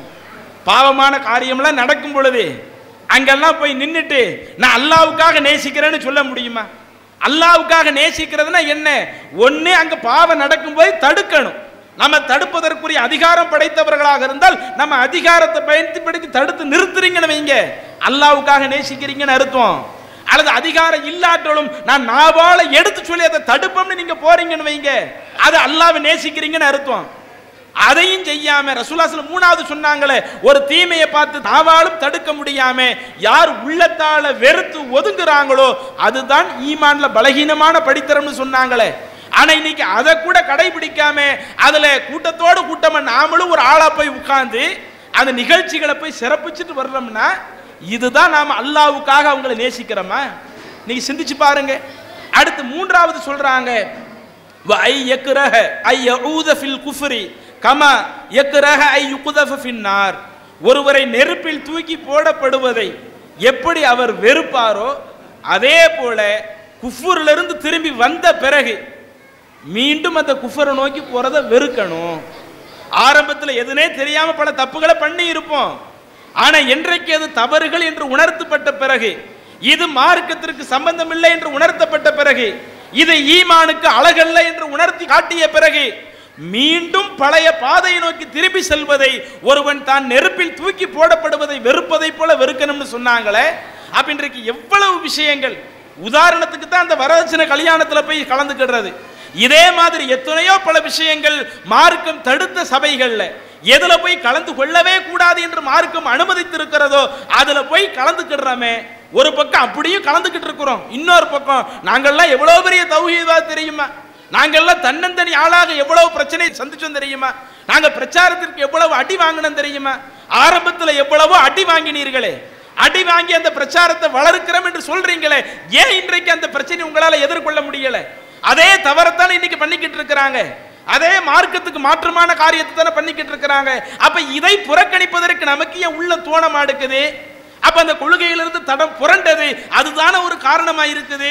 அப்ப இன்றைக்கு கொள்கையிலிருந்து நம்மை தடம்புரள செய்வது இப்படி சில விஷயங்கள் மார்க்கம் தடுத்து இருக்கிற எதில் போய் கலந்து கொள்ள கூடாது என்று மார்க்கம் சொல்லுகிறதோ அது போன்ற பாவமான தீமையான சபைகளில் போய் கலந்து கொள்வது, இது நம்மை கொஞ்சம் கொஞ்சமாக அந்த கொள்கையிலிருந்து தடம்புரள செய்கிறது. அடுத்து இரண்டாவது, நம்மை கொள்கையிலிருந்து தடம்புரள செய்யக்கூடிய விஷயங்கள்ல இன்னொரு விஷயம் என்னன்னா, அல்லாஹ்வுடைய தூதர் குறிப்பிடுறாங்க, சஹீஹுல் புகாரியில பதிவு செய்யப்பட்ட ஒரு நபிமொழி. இது பல சகோதரர்கள்ட்ட இருக்காது, ஆனா ஒரு சில சகோதரர்கள் இதற்கு ஆளாகக்கூடியவங்களாக இருக்கிறாங்க. என்ன ரசூலுல்லாஹி ஸல்லல்லாஹு அலைஹி வஸல்லம் சொல்றாங்க, லா யஸ்னி ஸானி ஹீன யஸ்னி வஹுவ முஃமினுன். ஒருவன் விபச்சாரம் செய்யறான்னு வைங்க, அவன் இறைவனை நம்பிய நிலையில இருந்துட்டு ஒரு முஃமினா இருந்துட்டு அந்த தப்பு பண்ண மாட்டான். அடுத்து சொல்றாங்க, வலா யஷ்ரபுல் ஹம்ர ஹீன யஷ்ரபு வஹுவ முஃமினுன். ஒருவன் தண்ணி அடிக்கிற மது குடிக்கிறான், அவன் தன்னை முஃமினாக இருந்து கொண்டு அந்த காரியத்தை பண்ண மாட்டான். ஏன்னா இந்த காரியம் ஒருத்தர் தண்ணி அடிக்கிறான்னு வைங்க, போத பழக்கத்துக்கு தன்னை இணைச்சிக்கிறான்னு வைங்க, அவன் ஈமான்ல இருந்து வெளியே வந்துட்டு தான் அந்த கெட்ட ஒரு விஷயத்தை செய்யறான். அடுத்து ரசூலுல்லாஹி ஸல்லல்லாஹு அலைஹி வஸல்லம் சொல்லி காட்டுறாங்க, வலா யஸ்ரிகு ஹீன யஸ்ரிகு வஹுவ முஃமினுன். ஒருவன் திருடுகிறான் என்றால் அவன் திருடும் பொழுது முஸ்லிமாக முஃமினாக இருந்து கொண்டு அந்த தப்பு பண்ண மாட்டான். அடுத்து சொல்றாங்க, வலா யன்தஹிபு நுஹபத்தன் யர்ஃபஉ நாஸ் இலைஹி ஃபீஹா அப்சாரஹும் ஹீன யன்தஹிபுஹா வஹுவ முஃமினுன். மக்கள் எல்லாம் பார்த்துக்கிட்டு இருக்கும் பொழுது ஒருவன் தனக்கு அதிகாரம் இருக்குங்கிறதுக்காக அடுத்தவனுடைய பொருளாதாரத்தை அபகரிச்சுட்டு போறானே, சில ஆட்கள் மக்களுக்கு தெரியாம எடுத்துட்டு போனா திருட்டுல உள்ளது. இது என்ன, இவன் பெரிய இடத்துல இருப்பான், பெரிய அதிகாரம் மிக்கவனா இருப்பான், அநியாயமா அடுத்தவனுடைய இடத்தை அபகரிப்பான், அடுத்தவனுடைய பொருளாதாரத்தை அபகரிப்பான். மக்கள் எல்லாம் பார்க்கறாங்க, இவன் இப்படி அடுத்தவனுடைய பொருளுக்கு ஆசைப்படுறானே, இப்படி அடுத்தவனுடைய பொருளுக்கு ஆசைப்படுகிறான் என்று பிற மக்கள் அறியக்கூடிய நிலை இருந்தும் அந்த தப்பிலிருந்து விலகணும் இல்லை. ஆனா அப்படி விலகாம எவன் அடுத்தவனுடைய பொருளை அபகரிக்கின்றானோ அவன் முஃமினாக இருந்து தௌஹீத்வாதியாக இருந்து அந்த காரியத்தை பண்ண மாட்டான் இப்படின்னு ரசூலுல்லாஹி சொல்றாங்க. அப்ப இந்த நபிமொழி நமக்கு என்ன சொல்லுகிறது? இதுல சொல்லப்பட்டு இருக்கிற அந்த கெட்ட பண்புகள் ஒருவனை இந்த தௌஹீத் கொள்கையிலிருந்து வெளியேற்றுது. அவன் தௌஹீத் கொள்கையில இருந்துட்டு இந்த ஒரு காரியத்தை பண்ண மாட்டான் என்று நமக்கு வழிகாட்டுது. ஆனா இன்னைக்கு நம்ம நிலைகள் எப்படி இருக்கிறது? நாம எல்லாத்திலையுமே இன்றைக்கு கரெக்டாகத்தான் இருக்கிறோமா? ஒரு சில விஷயங்களில் வேண்டுமானால் கூடுதல் குறைபாடாக இருக்கும், ஒரு ஆள் கொஞ்சம் குறைவாக இருக்கிறாருன்னு இன்னொருவற்றை கொஞ்சம் அதிகமாக இருக்கும், இப்படித்தான் இருக்குதே ஒழிய இது போன்ற விஷயங்கள்ல என்கிட்ட எந்த தவறுகளும் இல்லை. நான் எல்லா விஷயத்திலேயும் என்னுடைய பண்புகள் ரீதியில என்னுடைய குணாதிசயங்கள் ரீதியில நான் அனைத்து விஷயங்களிலும் சரி செய்து விட்டேன் என்று சொல்லக்கூடிய அளவில் இருக்கிறோமா? இன்னைக்கு ஒரு சில தௌஹீத்வாதிகளை பார்க்கிறோம், ஒரு பக்கம் தௌஹீத் பிரச்சாரம் நல்ல முறையில் பேசுறாங்க, இன்னொரு பக்கம் பார்த்தா பீடி பிடிக்கிறது, சிகரெட் பிடிக்கிறது, நம்ம பிடிக்கிறது அடுத்தவங்களுக்கு தெரியலையே, யாருக்கும் தெரியாம நம்ம போய் கப்பு கப்புன்னு பிடிச்சிட்டு வந்துடுறோம் அப்படின்னு அவன் நினைக்கிறாங்க. ஆனா அவன் பீடி பிடிக்கிறது சிகரெட் பிடிக்கிறது அது ஊர் உலகத்துக்கே தெரிகிற அளவுக்கு ஃபேஸ்புக்கில் எடுத்து போட்டுடுறாங்க. இப்படி சில ஆட்களை பார்க்கிறோமா இல்லையா? சில தவறுகள் செய்யறாங்க, அந்த தவறுகள் அடுத்தவங்க பார்க்கலையே, அல்லாஹ் நம்மளை கவனிக்கிறான் அந்த எண்ணம் வரமாட்டேங்குது. ரசூலுல்லாஹி ஸல்லல்லாஹு அலைஹி வஸல்லம் சொல்றாங்கல்ல, ஒருவன் ஒரு தவறுகள் செய்கிற பொழுது அவன் இறை நம்பிக்கையாளனாக இருந்துட்டு அந்த தவறு செய்யறதில்ல, அந்த பாவமான காரியங்கள் ஒருவனுடைய உள்ளத்துல இருந்து அந்த இறை நம்பிக்கையை கொஞ்சம் கொஞ்சமா வெளியேற்றுறது என்று அல்லாஹ்வுடைய தூதர் நமக்கு நபிமொழிகள்ல குறிப்பிட்டாங்களே, அந்த நபிமொழிகளை எல்லாம் பார்க்க மாட்டேங்கிறாங்க. மக்கள் யாரும் இல்லல்ல, தெரிஞ்சவங்க யாரும் இல்லல்ல, நாம் இந்த தப்பை சாதாரணமா பண்ணிட்டு போயிடுவோம். இன்னும் சொல்ல போனால் சில சகோதரர்கள் பீடி சிகரெட் என்பதையும் தாண்டி ஆரம்பத்தில் இந்த கொள்கையில இருந்தவங்க, இந்த கொள்கைக்காக பாடுபட்டவங்க, சில ஆட்கள் மதுவுல போய் விழுந்தவர்களையும் இன்றைக்கு ஒரு சில நபர்களை பார்க்க முடியுதில்ல. ஒட்டுமொத்த ஆட்களை சொல்லல, ஒரு சில நபர்கள்ட்ட இந்த கெட்ட பண்புகள் பார்க்க முடியுதில்ல. அப்ப அது போன்ற அந்த கெட்ட பண்புகள் நம்மளை இந்த கொள்கையிலிருந்து வெளியேற்றுதுன்னா அதுக்கு என்ன காரணம்? நாம நம்மளையும் அறியாம ஒரு விஷயத்தை மனசுல வச்சிருக்கிறோம், இந்த கொள்கை நம்மளை எப்படியாவது சொர்க்கத்துக்கு கொண்டு வந்துடும், சொர்க்கத்துக்கு கொண்டு வரும் தான். ஆனா இந்த பாவங்கள் நம்மளை நரகத்துல கொண்டு போய் தள்ளுமே, அதை மன்னிச்சாதான் நாம நரகத்துல போய் விழாம சொர்க்க வர முடியுமே. இறைவன் அந்த பாவங்களை மன்னிக்காவிட்டால் நாம் செய்த பாவத்திற்கு தகுந்த தண்டனை நரகத்தில் பெற்றுவிட்டு அதற்கடுத்து தான் நம்மள்ட்ட கொள்கை இருந்துச்சுன்னா அல்லாஹ் சொர்க்கத்துக்கு கொண்டு வருவான். அப்ப நாம் அந்த நரகத்தில் கொஞ்சமாவது வேதனை அனுபவிக்க முடியுமா? கொஞ்சம் ஒரு நாள் 2 நாள் நான் இங்க வேதனை அனுபவிச்சுட்டு போறேன் என்று சொல்ற அளவுக்கு தான் அந்த நரக வேதனை இருக்குமா? அப்ப இந்த ஒரு சிந்தனை இன்றைக்கு நம்மளுடைய மக்களுக்கு வரமாட்டேங்குது. அதனால தான் ரசூலுல்லாஹி ஸல்லல்லாஹு காலத்தில் எடுத்து பார்த்தீங்கன்னா ரசூலுல்லாஹி ஸல்லல்லாஹு அந்த மக்களை உருவாக்கும் பொழுதே இது போன்ற அந்த மக்களுடைய உள்ளத்துல எந்த அளவுக்கு பண்படுத்த முடியும், அவங்களை எந்த அளவுக்கு பக்குவப்படுத்த முடியும். ஒருவன் உள்ளத்தளவுல ஒரு தவறு செய்ய நினைக்கிறான் என்றால் அவனை அந்த தவறிலிருந்து மீட்டு கொண்டு வருவதற்கான வழி என்ன என்பதையும் சேர்த்து ரசூலுல்லாஹி ஸல்லல்லாஹு அலைஹி மக்களுக்கு எடுத்து சொல்லி அந்த சமுதாயத்தை உருவாக்கினாங்க. உதாரணத்திற்கு எடுத்து பார்த்தால் முஸ்னத் அஹமது என்ற ஹதீஸ் கிரந்தத்தில் 22,211வது செய்தியாக ஒரு நபிமொழி பதிவு செய்யப்படுகிறது. அபு உமாமா ரலியல்லாஹு அன்ஹு அவங்க இந்த நபிமொழியை அறிவிக்கிறாங்க. என்ன சொல்றாங்க? இன்ன ஃபதன் ஷாபன் அத்தன் நபிய ஸல்லல்லாஹு அலைஹி வஸல்லம், ஒரு இளைஞன் நபி ஸல்லல்லாஹு அலைஹி வஸல்லம் அவர்களிடத்திலே வந்தார். கொள்கை ஏத்துக்கிட்டவர் தான், இஸ்லாத்தை பின்பற்றுறவர் தான். அவர் ரசூலுல்லாஹி ஸல்லல்லாஹு அவங்கள்ட்ட வர்றாரு. வந்து அந்த இளைஞர் ரசூலுல்லாஹி ஸல்லல்லாஹு அவங்களிடத்துல கேட்கிறார், யா ரசூலுல்லாஹ் இஅதன் லி பிஸ்ஸினா, அல்லாஹ்வுடைய தூதரே நீங்கள் எனக்கு விபச்சாரம் செய்வதற்கு அனுமதி கொடுங்க. விபச்சாரம் செய்யக்கூடாது, இதுதான மார்க்கத்தினுடைய அடிப்படை. ஒருவன் இஸ்லாத்திற்கு வரும் பொழுதே அல்லாஹ்வுடைய தூதர் பையத்து எடுக்கும் பொழுதே வலா நஸ்னிய, இனிமே நாங்க அந்த விபச்சார குற்றத்தில் ஈடுபட மாட்டோம், இதுக்கு முன்னாடி இஸ்லாத்துக்கு வர்றதுக்கு முன்னாடி எங்கள்கிட்ட அந்த தப்பு இருந்தாலும் இனிமே நாங்க அந்த தப்பு செய்ய மாட்டோம் என்று சொல்லித்தான் ஆண்களிடத்திலேயும் உடன்படிக்கை எடுத்தார்கள், பெண்களிடத்திலேயும் உடன்படிக்கை எடுத்தார்கள். ஆனா அந்த இளைஞர் வந்து என்ன கேட்கிறாரு? அல்லாஹ்வின் தூதரிடத்துல இஅதன் லி பிஸ்ஸினா, அல்லாஹ்வுடைய தூதரே எனக்கு விபச்சாரம் செய்வதற்கு நீங்க அலோ பண்ணுங்க, அனுமதி கொடுங்க. இங்க இருக்கிற மக்களுக்கு கோபம் வர ஆரம்பிக்குது. கோபம் வந்து மக்கள் அந்த நபரை நெருங்கும் பொழுது ரசூலுல்லாஹி ஸல்லல்லாஹு அவங்க என்னை அவரை நெருங்க விடுங்க, யார் எதுவும் செய்யாதீங்க என்று சொல்லிவிட்டு ரசூலுல்லாஹி ஸல்லல்லாஹு அவங்க அந்த நபருக்கு அருகில போய் அமர்ந்து அவருக்கு பக்கத்துல போய் உட்கார்ந்து ரசூலுல்லாஹி ஸல்லல்லாஹு அவங்க சொல்றாங்க, துஹிப்புஹு லி உம்மிக, உணர்த்துறாங்க. அவர் வந்து ஒரு தப்பு செய்யன்னு நினைக்கிறாரு, அதை ரசூலுல்லாஹி ஸல்லல்லாஹு அவங்கள்ட்டயே நாம வந்து ஃபத்வா கேட்டு அவங்க மூலமாகவே நாம இந்த தவறு செஞ்சுக்குவோம் என்று அந்த இளைஞர் நினைக்கிறார். ரசூலுல்லாஹி ஸல்லல்லாஹு அந்த நேரத்துல கூட சரி இவரை நம்ம உள்ள தளவுல பண்படுத்த வேண்டி இருக்குது, இந்த தீமையினுடைய விபரீதத்தை உணர்த்த வேண்டி இருக்குது, இது அவன் சார்ந்திருக்கிற அந்த கொள்கைக்கு இடைஞ்சலான ஒண்ணு, இறைவனை நம்பக்கூடிய அந்த இறை நம்பிக்கைக்கு இடைஞ்சலான ஒண்ணு என்பதை எப்படி ரசூலுல்லாஹி ஸல்லல்லாஹு உணர்த்துறாங்க? துஹிப்புஹு லி உம்மிக, உன்னுடைய தாயின் இடத்துல அந்த கெட்ட தன்மையை நீ விரும்புவியா? உன்னுடைய தாய் இந்த மாதிரி ஒரு காரியத்தை செய்ய நினைக்கிறாங்க, அதுக்கு உனக்கு ஆசை இருக்குமான்னு ரசூலுல்லாஹி ஸல்லல்லாஹு கேட்கிறாங்க. அப்ப அவர் சொல்றாரு, லா வல்லாஹி, இல்ல அல்லாஹ்வின் தூதரே, இறைவன் மீது ஆணையாக நான் அப்படி விரும்ப மாட்டேன். இன்னும் சொல்லுகிறார், வலன்னாசு யுஹிப்பூனஹும் லி உம்மஹாத்திஹிம், எந்த ஆண்களும் தங்களுடைய தாய் இது போன்ற ஒரு தவறான காரியத்தை செய்யணும்னு யாருமே விரும்ப மாட்டாங்க. திரும்ப ரசூலுல்லாஹி ஸல்லல்லாஹு அலைஹி வஸல்லம் அந்த நபர்கிட்ட அடுத்து கேட்கிறாங்க, அஃபத் துஹிப்புஹு லி உஹ்திக, உன்னுடைய சகோதரி இந்த தப்பை செய்ய நினைக்கிறியா? நீயும் அந்த சகோதரியும் ஒரு தாயினுடைய வயிற்றில் பிறந்தவர்கள் தானே, நீ அந்த தப்பு செய்ய ஆசைப்படுற, நீ அந்த தவறு செய்யறதுக்கு என்கிட்ட பெர்மிஷன் கேட்கிற, இப்போ உன்னுடைய சகோதரி இந்த ஒரு தவறு செய்ய நினைக்கிறாங்க, அப்படி தவறு செய்ய நினைச்சாங்கன்னா நீ அதை விரும்புவியா, ஆசைப்படுவியா, அதை ஆதரிப்பியா என்று கேட்கும் பொழுது அப்போ அந்த நபர் சொல்லுகிறார், அல்லாஹ்வின் தூதரே நான் அதை ஆசைப்பட மாட்டேன். யாருமே தன்னுடைய சகோதரிகள் இது போன்ற அந்த தவறான காரியத்தில் போகக்கூடாதுன்னு தானே நினைப்பாங்க. அடுத்து ரசூலுல்லாஹி ஸல்லல்லாஹு அலைஹி அவங்க அந்த தோழர்கிட்ட கேட்கிறாங்க, அஃப துஹிப்புஹு லி அம்மதிக, உன்னுடைய மாமி இது போன்ற காரியத்தை செய்யறதுக்கு ஆசைப்படுவியா? உன்னுடைய சின்னம்மா இந்த மாதிரியான காரியத்தை செய்யறதுக்கு ஆசைப்படுவியா? அப்ப இவையெல்லாம் உணர்த்தும் பொழுதே அப்ப அடுத்தவங்க இந்த காரியத்தை நமக்கு தெரிஞ்சவங்க தான், தாய் நம்மளை பெற்றெடுத்தவங்க தான், சகோதரி நம்மை போன்று ஒரு தாயினுடைய வயிற்றில் வந்தவங்க தான், நம்முடைய மாமி நம்ம சின்னம்மா எல்லாம் நம்ம உறவுக்காரங்க தான். ஆனா அவங்க அந்த தப்பு செய்யறதுக்கு அது நமக்கு பிடிக்காமல் இருக்கும் பொழுது நம்ம எப்படி ரசூலுல்லாஹி ஸல்லல்லாஹு அலைஹி வஸல்லம் வந்து கேட்டோம்? இப்படி நாம கேட்டிருக்க கூடாது இல்ல, இது ரொம்ப தவறான விஷயமாச்சே என்ற அந்த சஹாபியை உணர்கிற அளவிற்கு அல்லாஹ்வுடைய தூதர் அவருக்கு புரிய வைத்து விட்டு கடைசியில் அல்லாஹ்வுடைய தூதர் சொல்றாங்க, அல்லாஹும்ம யுக்ஃபிர் தன்ப, இறைவா இவருடைய இந்த தவறை நீ மன்னித்து விடு. விபச்சாரம் செய்யணும்ன்ற ஒரு ஆசை அவர்கிட்ட வந்துச்சு இல்ல, இந்த தவறை நீ அவருக்கு மன்னித்து விடு. வத்ஹீர் கல்பா, அவருடைய உள்ளத்தை நீ பரிசுத்தப்படுத்தி விடு. வஹஸ்ஸின் ஃபர்ஜஹ், அவருடைய அந்த கற்பொழுக்கத்துல கடைசி வரை பேணக்கூடியவராக அவரை நீ ஆக்கிவிடு என்று அல்லாஹ்வுடைய தூதர் என்ன செய்யறாங்க, அந்த நபி தோழரை பார்த்து சொல்றாங்க.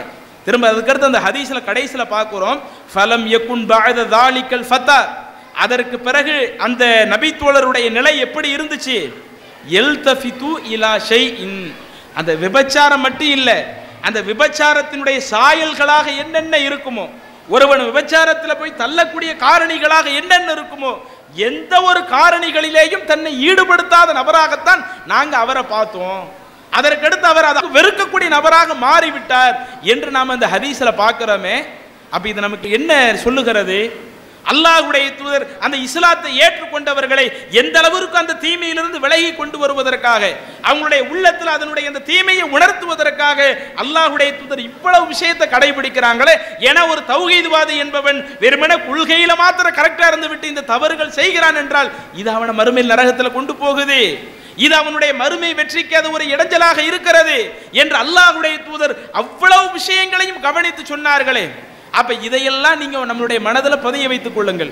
இன்றைக்கு நம்மள்ட்ட சில ஆட்கள்ட்ட இது போன்ற தவறுகள் இருக்கலாம், அல்லது வேறு சில விஷயங்கள் ஒழுக்க ரீதியிலான காரியத்திலிருந்து நாம விலகி வந்திருந்தாலும், பீடி பிடிக்கிறது, சிகரெட் பிடிக்கிறது, தண்ணி அடிக்கிறது என்ற அந்த கெட்ட விஷயத்திலிருந்து விலகி வந்திருந்தாலும் வேறு சில காரியங்கள் எப்படி இருக்கும், அடுத்தவருடைய பொருளுக்கு ஆசைப்படக்கூடியவர்களாக இருப்போம்.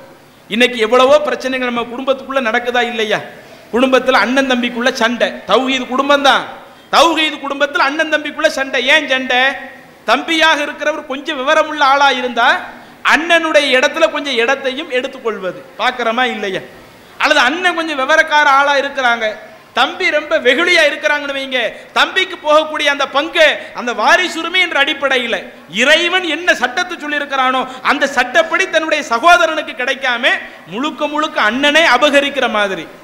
இன்னும் சில இடங்கள்ல ஆண்கள் மட்டும்தான் விவரக்கார ஆள் மாதிரி, பெண்களுக்கு எந்த விவரமே இல்லை, இஸ்லாமிய மார்க்க பெண்களுக்கு வாரிசுரிமையை கொடுக்கல என்று நினைத்து கொண்டு பெண்களுக்கு போகக்கூடிய அந்த வாரிசுரிமையை பறிக்கக்கூடியவர்களாக. அப்ப அதெல்லாம் மார்க்கத்தில் கூடாதுன்னு தெரியுதா இல்லையா? நீங்க அந்த வாரிசுரிமையினுடைய வசனத்தை எடுத்து பாருங்களேன். சூரத்து நிசாவில் 11வது வசனம் 12வது வசனம் அதை நீங்க எடுத்து பார்த்தீங்கன்னா அதுல கடைசியில் அல்லாஹ் சொல்றான், தில்க ஹுதூதுல்லாஹ், இவைகளெல்லாம் இறைவன் விதித்த வரம்புகள். ஆணுக்கு எவ்வளவு வேணும், பெண்ணுக்கு எவ்வளவு போகணும், சகோதரனுக்கு எவ்வளவு, சகோதரிக்கு எவ்வளவு, தாய்க்கு எவ்வளவு, தந்தைக்கு எவ்வளவு, அதே மாதிரி மனைவி இருந்தால் மனைவிக்கு எவ்வளவு, மனைவி சொத்துல கணவன் இருந்தால் கணவனுக்கு எவ்வளவு, அவ்வளவு பங்குகளையும் அல்லாஹ் சொல்லிவிட்டு தில்க ஹுதூதுல்லாஹ், இவைகள் இறைவன் விதித்திருக்கிற வரம்புகள் என்று அல்லாஹ் சொல்லிவிட்டு அடுத்த வசனத்தில் அல்லாஹ் தஆலா தொடர்ச்சியா சொல்லி காட்டுகிறான், யார் அல்லாஹ்விற்கு முன் தூதருக்கு கட்டுப்படுறாங்களோ அவங்க சொர்க்கம் போயிடுவாங்கன்னு சொல்லிட்டு அடுத்த வசனத்தில் அல்லாஹ் சொல்றான், வமை யஸில்லாஹ வ ரசூலஹு, யார் அல்லாஹ்விற்கு மாறு செய்து அவனுடைய தூதருக்கு மாறு செய்து வயதஅத்த ஹுதூதஹு, இறைவன் சொல்லி இருக்கிற அந்த எல்லைகளையும் மீறி நடக்கிறானோ, தனக்கு இடம் வேணும், நமக்கு கூடுதல் இடங்கள் தேவைப்படுதுன்னு சொல்லி யார் அநியாயமாக இறைவன் சொன்ன அந்த எல்லைகளையும் மீறி நடக்கிறாங்களோ யுதுஹில்ஹு நாரா, அந்த காரியம் அவரை நரகத்தில் கொண்டு போய் சேர்க்கும் நல்லா சொல்றான். ஆனா இன்னைக்கு பொருளாதார விஷயத்துல கரெக்டா இருக்கிறோமா, வாரிசுரிமை விஷயத்துல கரெக்டா இருக்கிறோமா, இது நமக்குள்ள பங்கு இல்லைன்னு தெரிஞ்சும் இது நம்ம சகோதரனுக்குள்ளது, சகோதரிக்குள்ளது, அடுத்தவங்களுக்குள்ளது என்று தெரிந்தும் அதை அபகரிக்கக்கூடியவர்களாக, இப்படி குடும்பத்துக்குள்ளேயே அடுத்தவங்களுடைய பொருள் அபகரிக்கக்கூடிய இந்த ஒரு தன்மை. அப்ப இது அந்த கேரக்டர் ரீதியில நம்மளுடைய வாழ்க்கை சரியில்லை தானே. அப்ப நம்மளை இது போன்ற விஷயங்கள் எல்லாம் இப்படி அடுத்தவனுடைய பொருள் அபகரிக்க நினைக்கிறோம்னு வைங்க, இது நம்மளை ஈமான விட்டு வெளியேற்றுது. அதே மாதிரி ஒருத்தன் பிற பொருளுக்கு ஆசைப்பட்டு திருட நினைக்கிறான், அதை ஈமான விட்டு வெளியேற்றுது. அப்ப அல்லாஹ்வுடைய தூதர் இவ்வளவு விஷயங்களையும் சொல்லி இந்த ஈமான் என்பது, ஏகத்துவம் என்பது அது கொள்கையில் மட்டும் கிடையாது, அந்த கொள்கையை தாண்டி அவன் சார்ந்திருக்கிற அவன் பண்புகளிலேயும் இருக்கிறதுன்னு சேர்த்து சொன்னாங்களே. அப்ப அந்த பண்புகள் தான் இன்றைக்கு பல நேரங்களில் இந்த கொள்கையிலிருந்து நாம் தடம்புரழுவதற்கு அது ஒரு காரணமாக அமைகிறது. இதை நீங்கள் கவனத்தில் கொண்டு கடந்த காலத்தில் இதில் சில தவறுகள் நம்மள்கிட்ட இருந்தாலும் அல்லாஹ்விடத்தில் மன்னிப்பு கேளுங்க. ஏன் அல்லாஹ் குர்ஆன்ல அப்படித்தான் வழிகாட்டுகிறான். இதை சொல்லி என்னுடைய உரையை நான் நிறைவு செய்து கொள்கிறேன். சூரத்துல் ஃபுர்கான் அல்லாஹ் சொல்றான், அந்த இறைவனுடைய அடியார்கள் அல்லாஹ்வோடு வேற யாரையுமே அழைத்து பிரார்த்திக்க மாட்டாங்க. அடுத்தவங்களை கொலை செய்ய மாட்டாங்க, அதே மாதிரி விபச்சாரம் செய்ய மாட்டாங்க. இது போன்ற அந்த தீமையை செய்யறாங்களோ அவன் பாவத்தை சம்பாதிப்பான்னு சொல்லிட்டு யுலாஅஃப் லஹுல் அஸாபு யௌமல் கியாமா, மறுமை நாளில் இது போன்ற நபர்களுக்கு 2 மடங்கு வேதனைகள் இருக்கிறது என்ற தகவல்களை எல்லாம் சொல்லிட்டு அடுத்த வசனத்தில் அல்லாஹ் சொல்றான், இல்லாமன் தாப வ ஆமன வ அமில சாலிஹன். இதுக்கு முன்னாடி இந்த தவறு செய்திருந்தாலும் அந்த தவறிலிருந்து யார் திருந்தி கொண்டு இறைவனை நம்பிக்கை கொண்டு அமில சாலிஹன் நல்ல காரியங்களை செய்கிறானோ ஃபஉலாயிக யுபத்திலுல்லாஹு ஸய்யிஆத்திஹிம் ஹஸனா, அவன் செய்த அந்த தீமைகளையும் அல்லாஹ் நன்மைகளாக மாற்றி விடுவான். வ கானல்லாஹு கஃபூரர் ரஹீமா, இறைவன் மன்னிக்க கூடியவனாக மனிதர்கள் மீது கருணை உள்ளவனாக இருக்கிறான் என்ற ஒரு தகவல் அல்லாஹ் சேர்த்து சொல்றானே. அப்ப இந்த வசனம் நமக்கு சொல்லக்கூடிய கருத்து, நாம கடைசி வரை இது போன்ற அந்த பண்புகள்ல நம்மளுடைய வாழ்க்கையை சீர்திருத்தவில்லை என்று சொன்னால் அது நம்மளை கொள்கையை விட்டே நம்ம வெளியே கொண்டு வந்துருது. இதை தவறு என்று உணர்ந்த நாம் செய்த அந்த பாவத்திற்காக அல்லாஹ்விடத்தில் மன்னிப்பு தேடி இன்னும் அடுத்தடுத்த காலங்கள் அந்த இறை நம்பிக்கையை அதிகமாக நாம அதுல கரெக்டாக இருந்து பல நல்ல காரியங்களையும் செய்தால் கடந்த காலத்தில் நாம் செய்த பாவங்களையும் அல்லாஹ் மன்னித்து அதை நன்மையாக மாற்றி அமைப்பதாக அல்லாஹ் சொல்லி காட்டுகிறான். ஆக இது போன்ற விஷயங்கள் சரியாக நடக்கக்கூடியவர்களாக நாம மரணிக்கக்கூடிய கடைசி காலகட்டம் வரை இந்த தௌஹீது பிரச்சாரத்திலேயும் சரி பின்பற்றக்கூடிய விஷயங்களிலும் சரி தடம்புரளாத மக்களாக நாம மாறணும். இறைவன் அப்படிப்பட்ட ஒரு வாய்ப்பை நம் அனைவருக்கும் தருவானாக என கூறி நிறைவு செய்கிறேன். அஸ்ஸலாமு அலைக்கும் வரஹ்மத்துல்லாஹி வபரகாத்துஹு. இஸ்லாம் மற்றும் சமுதாய செய்திகளை அறிந்து கொள்ள தமிழ்நாடு தௌஹீத் ஜமாஅத் யூடியூப் பக்கத்தை உடனடியாக சப்ஸ்கிரைப் செய்து கொள்ளுங்கள். மேலும் பெல் பட்டனையும் கிளிக் செய்து கொள்ளுங்கள்.